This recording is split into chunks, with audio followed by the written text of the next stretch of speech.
You may be wondering why California legislation could impact you in Arizona.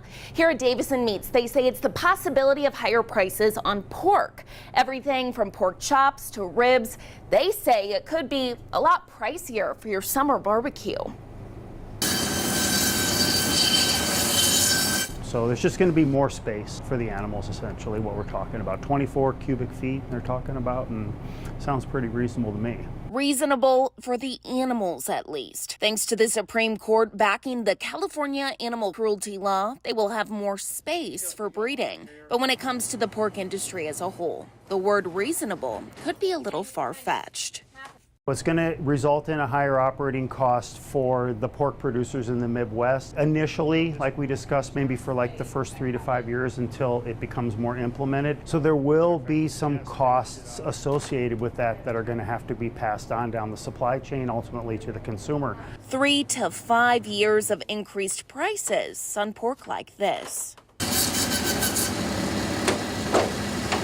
Here at Davis & Meats on Ina, they have not been impacted quite yet, but we're told it could mean a 50 to 75 cent increase per pound for wholesale, which means about $1 more per pound for you at home.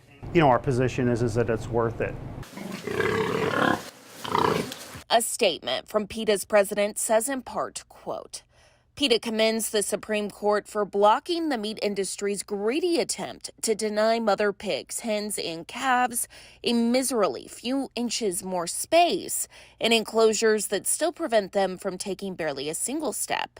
But we also stress that this ruling does nothing to end the extreme cruelty inherent in today's factory farming and slaughter industry, end quote.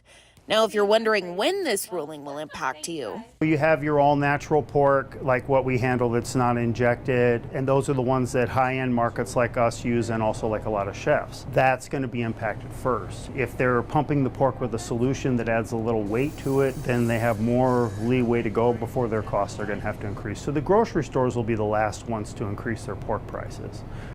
So how can you be prepared? We know 4th of July is the peak of the pork market. And on top of this new legislation, it might be smart for you to buy pork chops or ribs in bulk to store in the freezer.